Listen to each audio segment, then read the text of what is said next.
नमस्कार, अरुणाचल समाचार में आपका स्वागत है। मैं हूं मुरी शोभा। आइए बुलेटिन में सबसे पहले देखते हैं मुख्य समाचार। राज्यपाल डॉक्टर बी.डी. मिश्रा ने कहा, राज्य के प्रत्येक नागरिक और एक एक इंच भूमि की सुरक्षा सरकार की उच्च प्राथमिकता।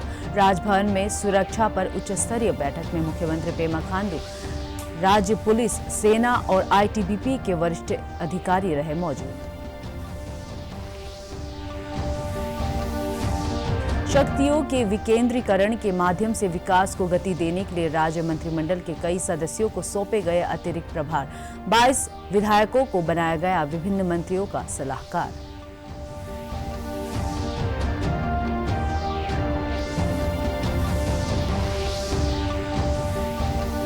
राष्ट्रीय पशु बीमारी नियंत्रण कार्यक्रम के तहत फुट एंड माउथ डिजीज से बचाव के लिए राज्य में पशुओं का टीकाकरण शुरू। पशुपालन मंत्री तागे ताकी ने योजनाओं का लाभ पहुंचाने के लिए विभागीय अधिकारियों और पशुपालकों का रजिस्ट्रेशन करने का दिया निर्देश।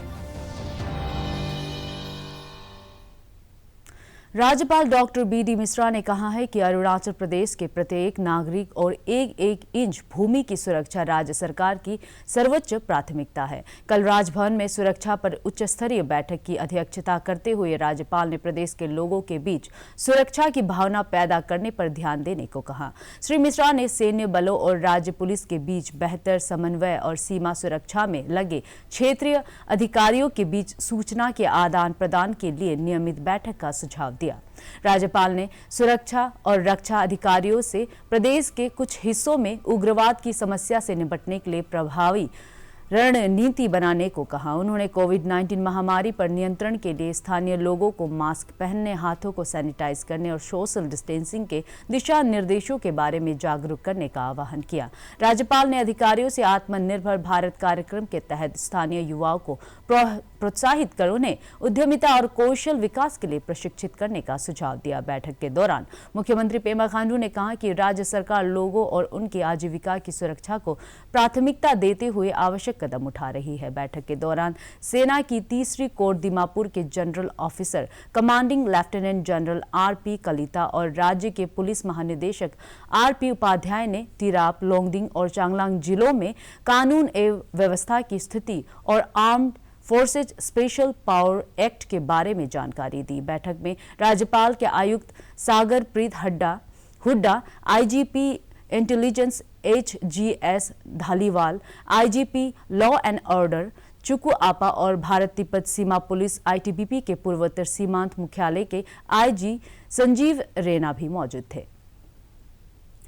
राजभवन द्वारा जारी एक अधिसूचना के अनुसार मुख्यमंत्री पेमा खांडू की सलाह पर राज्य मंत्रिमंडल के कई सदस्यों को अतिरिक्त प्रभार सौंपा गया है और 22 विधायकों को विभिन्न मंत्रियों का सलाहकार बनाया गया है। शक्तियों के विकेंद्रीकरण के माध्यम से विकास को गति देने के लिए मंत्रियों को दिए गए अतिरिक्त प्रभार के तहत उप मुख्यमंत्री चाउना मैन को tax and excise, state lotteries और इकोनॉमिक एंड स्टैटिस्टिक्स विभाग, वांकी लोवांग को सूचना प्रौद्योगिकी, होंचुंग नुंगदाम को science and technology, Kamlung Mosang को geology and minings, Bamang Felix को IPR and printing, Tumke Bagra को लेबर एंड एम्प्लॉयमेंट और कोऑपरेशन, मामा नातुंग को वन एवं पर्यावरण और नाकापनालों को भू प्रबंधन विभाग का अतिरिक्त प्रभार सौंपा गया है। इसके अलावा विधायक जाम्बे तासी को योजना एवं निवेश और ग्रामीण कार्य विभाग, सेरिंग तासी को माइंस, कौशल विकास और उद्यमिता विभाग,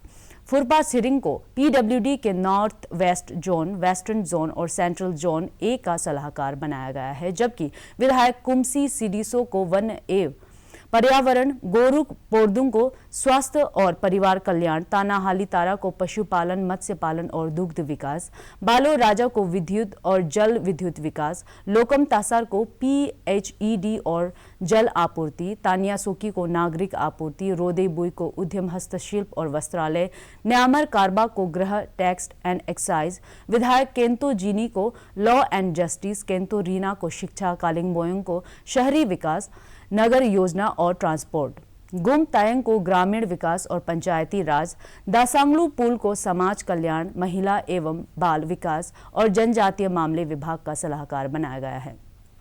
वहीं विधायक लाइसम सिमाई को पर्यटन और आईपीआर फोसुम खिमहुन को पीडब्ल्यूडी के central zone B, eastern zone और हाईवे, वांगलांग साविन को जल संसाधन, तिराप चांगलांग और लोंगडिंग विभाग, गैब्रियल डी वांगसू को कृषि और बागवानी और तानफू वांगनाओ को आपदा प्रबंधन विभाग के सलाहकार होंगे।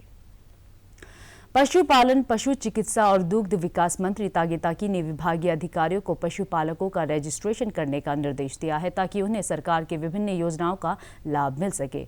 ईटानगर राजधानी क्षेत्र के निर्जुली में स्थित कैटल ब्रीडिंग फार्म में राष्ट्रीय पशु बीमारी नियंत्रण कार्यक्रम के तहत फूड एंड माउथ डिसीज से बचाव के लिए पशुओं के टीकाकरण कार्यक्रम का शुभारंभ करते हुए श्री ताकी ने कहा कि पशुपालन क्षेत्र में रोजगार के अवसरों का लाभ उठाने के लिए स्थानीय स्तर पर शिक्षित युवाओं को प्रोत्साहित किया जाना चाहिए। उन्होंने कहा कि राज्य सरकार कृषि, बागवानी और पशुपालन क्षेत्र की योजनाओं को पारदर्शिता के साथ लागू करने के लिए सभी आवश्यक कदम उठा रही है। इस अवसर पर पशुपालन विभाग के वरिष्ठ अधिकारी ने राष्ट्रीय पशु बीमारी नियंत्रण कार्यक्रम के तहत राज्य भर में चलाए जा रहे टीकाकरण कार्यक्रम के बारे में जानकारी देते हुए कहा कि प्रत्येक पशु का टीकाकरण विभाग की प्राथमिकता है।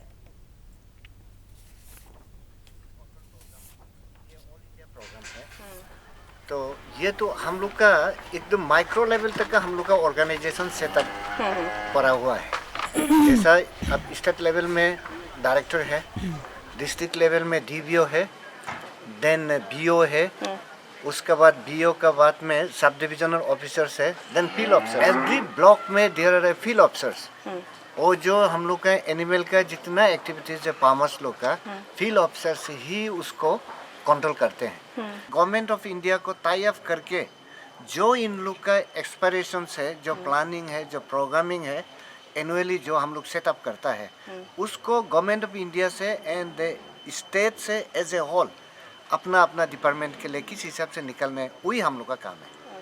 गवर्नमेंट ऑफ इंडिया का हम लोग को डेट शेड्यूल दिया है कि ऑफ कोर्स ये अभी 15 से शुरू है, देन 14 दिसंबर तक 2 महीना में ये जितना वैक्सीनेशन है, ये ईयर टैगिंग, जितना रजिस्ट्रेशन सब कुछ करना है। और ये जो है होल डिस्ट्रिक्ट इंटर स्टेट में ये ऑलरेडी ईयर टैग वैक्सीन सब पहुंचा दिया गया है। और अभी फील्ड लेवल में उन लोग अभी वैक्सीनेशन आज से शुरू करेगा टिल 14 दिसंबर तक, तो 2 महीना में जैसे भी खत्म करना ही है। उच्चतम न्यायालय द्वारा विधायकों और सांसदों के खिलाफ आपराधिक मामलों की जल्द सुनवाई के दिशा निर्देशों पर कल संवाददाताओं को संबोधित करते हुए अरुणाचल प्रदेश पुलिस के पीआरओ हेमंत तिवारी ने बताया कि विभिन्न जिलों में इनके खिलाफ दर्ज आपराधिक मामलों के बारे में जानकारी मांगी गई है। उन्होंने कहा कि राज्य के क्राइम ब्रांच ने सभी जिलों के पुलिस अधीक्षकों को लिखे पत्र में 12 अक्टूबर तक राज्य विधानसभा के पूर्व और वर्तमान सदस्यों के अलावा सांसदों के खिलाफ दर्ज मामलों की जानकारी देने को कहा था ताकि राज्य के एडिशनल सीनियर गवर्नमेंट एडवोकेट को सभी जरूरी रिकॉर्ड मुहैया कराया जा सके। That data of trial is not being maintained at PHU. We are with the crime registered, what is the process of investigation, and once the case is charge sheeted or the case has been given to FR, so we receive the information till that end. The data of trial is being kept at the concerned district or the concerned unit which are investigating the case. So in this regard, we are since this matter was relating to the trial of the criminal cases, we have to sort information from the district. You all are aware, FIR is a public document. Once some case is registered, it is available on the data front on CCTNS. You just type we are clarifying because once that document has come in the media, the perception has been created that this is the response of government of Arunachal Pradesh to the Honorable High Court. So I am here to clarify that no, this is not the response of government of Arunachal to the Honorable High Court of Guwahati. This is just an internal process for the updation of the record at the PH.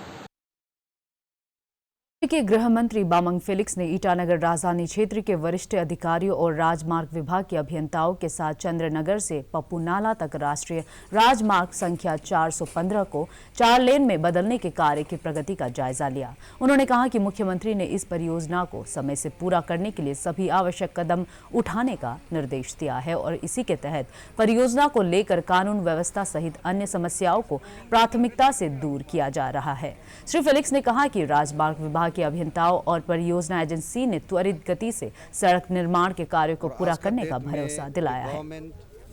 Engineers, contractors सब ने निर्णय लिया, ये हम लोग जल्दी बनाएंगे, timely बनाएंगे। अभी जो कंस्ट्रक्शन का समय में is not only the vendors, मैं जनता को भी अपील करना चाहता हूँ, जहाँ जहाँ कंस्ट्रक्शन होने जा रहा है वहाँ पे हम लोग का कुछ गाड़ियाँ जो है ऑफ रोड व्हीकल्स रोड में पड़ा हुआ है और रात में जो काम चलता है तो वहाँ पे लोग पार्क करता है। मैं जनता को अपील करना चाहता हूँ कि वो सब थोड़ा कोऑपरेट करे। रात को सकने से ये जितने भी जो कंस्ट्रक्शन एरिया है वहाँ पे कुछ भी जो अपना गाड़ी सब नहीं रखना चाहिए। एंड होपफुली वी विल, अभी जैसा कोरोना का कारण या बहुत वेरियस रीज़न का कारण जो है ये टाइम में ख़त्म नहीं हो पाया है। नाउ इसको ख़त्म करना है तो not only the contractors, not only the engineers, हम लोग सब इवन जनता भी कोऑपरेट करना है, काम करने में ऑब्स्टिकल नहीं डालना है। तो ऑब्स्टिकल डालने से सर्टेन काम जो है थोड़ा रुक जाता है। तो हम लोग जो अभी ड्राई सीजन शुरू हो गया, अभी उन लोगों का काम भी थोड़ा ये मैराथन में शुरू हो रहा है। तो होपफुली कि हम लोग ये आने वाला 3-4 महीना में हम लोग एक अच्छा रास्ता देखने को मिलेगा। एक्सेप्ट दोज जो हमारा चंद्रनगर में 2 ब्रिजेस है और कुछ कालवर से 9 कालवर में से सब 5 कालवर तो ऑन प्रोग्रेस है, ऑन बार्ज ऑफ कंप्लीशन में है और 4 कालवर 2 बनना शुरू कर, दोनों जो है यहाँ में अंडरग्राउंड पासेस है। और बैंक टेनर का अंडरग्राउंड पासेस जो है डेट विल बी, जिस समय उसको शुरू करेंगे वो वार पुटिंग में शुरू होगा। तो होपफुली कि we accept this bridges and the underground pass, तो हम लोग का समय में हम लोग खत्म हो जाएगा आने वाला 4-5 महीना। केंद्र सरकार ने कहा है कि कोविड-19 से स्वस्थ होने की दर 87.36% तक हो गई है। पिछले 24 घंटों के दौरान 81,000 से अधिक कोविड मरीज स्वस्थ हुए हैं। केंद्रीय स्वास्थ्य मंत्रालय ने कहा है कि अब तक 63,83,000 से अधिक लोग स्वस्थ हो चुके हैं। पिछले 24 घंटों के दौरान 67,735 लोगों में संक्रमण की पुष्टि हुई है। इसके साथ ही देश में संक्रमित होने वालों की संख्या बढ़कर 73 लाख से अधिक हो गई है। इस दौरान 660 लोगों की मौत हुई। भारत में मृत्यु दर 1.2% है। इसके साथ ही मरने वालों की संख्या 1,11,266 हो गई है। ईटानगर राजधानी क्षेत्र के डेडिकेटेड कोविड अस्पताल चिंपू में बुधवार को एक और व्यक्ति की कोविड से मौत के बाद राज्य में कोरोना से मरने वालों की संख्या 29 हो गई है। राज्य स्वास्थ्य सेवा निदेशालय के अनुसार पिछले 24 घंटे में कोविड संक्रमण के 207 नए मामले दर्ज किए गए, जिसमें से ईटानगर राजधानी क्षेत्र से 64, लोअर दिबांग वैली से 24, वेस्ट सियांग से 18 और वेस्ट कामेंग जिले से आए 14 मामले शामिल हैं। राज्य में बुधवार को 121 व्यक्ति स्वस्थ हुए और 2,900 सैंपल जांच के लिए एकत्र किए गए। मुख्यमंत्री पेमा खांडू ने अपने एक ट्वीट में कहा है कि राज्य के पर्यटन स्थल कोविड दिशा निर्देशों के पालन की शर्तों के साथ खोल दिए गए हैं। राज्यपाल डॉक्टर बीडी मिश्रा ने प्रदेशवासियों से कोविड-19 प्रोटोकॉल का पालन करने और एकजुट होकर इस महामारी के संक्रमण को फैलने से रोकने के लिए लड़ने की अपील की है। बीमारी के खिलाफ संघर्ष करने की मुहिम को लेकर आया हूं। इस आह्वान की खास बातें इस प्रकार हैं। पहला, नाक और मुंह पर मास्क लगाए रखना। दूसरा, बार बार अपने हाथ को साबुन से धोना। तीसरा, सोशल डिस्टेंसिंग यानी एक दूसरे के बीच 2 गज की दूरी बनाए रखना। चौथा, खुले जगहों में थूकना नहीं। पांचवा, आरोग्य सेतु ऐप को हर व्यक्ति को डाउनलोड करना चाहिए। इस वक्त यह मुहिम अपना एक विशेष स्थान रखती है क्योंकि दुर्गा पूजा और दिवाली के त्योहार आ रहे हैं। साधारण कामकाज खुल गए हैं। अब कोरोना वायरस के सुरक्षा के प्रति कोई लापरवाही न हो, इसलिए आज यह आह्वान किया जा रहा है। स्वास्थ्य मंत्री आलो लिबांग ने आज तोमो रिबा स्वास्थ्य एवं चिकित्सा विज्ञान संस्थान ट्रिम्स में आयोजित एक कार्यक्रम में प्लाज्मा थेरेपी के लिए लगाए गए मशीन का शुभारंभ किया। इस अवसर पर ट्रिम्स के निदेशक मोजी जीनी सहित स्वास्थ्य विभाग के कई वरिष्ठ अधिकारी उपस्थित थे। श्री लिबांग ने कहा कि राज्य सरकार स्वास्थ्य सुविधाओं के विकास को प्राथमिकता देने की नीति के तहत ट्रिम्स ने प्रदेश के लोगों की सुविधा के लिए अत्याधुनिक चिकित्सा सुविधाओं का विकास किया जा रहा है। उन्होंने कहा कि ट्रिम्स में प्लाज्मा थेरेपी की सुविधा से लोगों को फायदा होगा। राज्य भर में आज साजोलांग मीजी जनजाति का प्रमुख त्योहार चिंगदांग पारंपरिक हर्षोल्लास के साथ मनाया जा रहा है। राज्यपाल डॉक्टर बीडी मिश्रा और मुख्यमंत्री पेमा खांडू ने प्रदेशवासियों से चिंगदांग की शुभकामनाएं देते हुए सदियों से चली आ रही प्रकृति की पूजा को संरक्षित रखते हुए युवा पीढ़ी के लिए हरित पर्यावरण का संकल्प लेने का आह्वान किया है। राज्यपाल ने वेस्ट कामेंग जिले के नाफरा में चिंगदांग फेस्टिवल के अपने अनुभव को शेयर करते हुए कहा कि यह त्योहार अच्छी फसल और समाज में खुशहाली के लिए मनाया जाता है।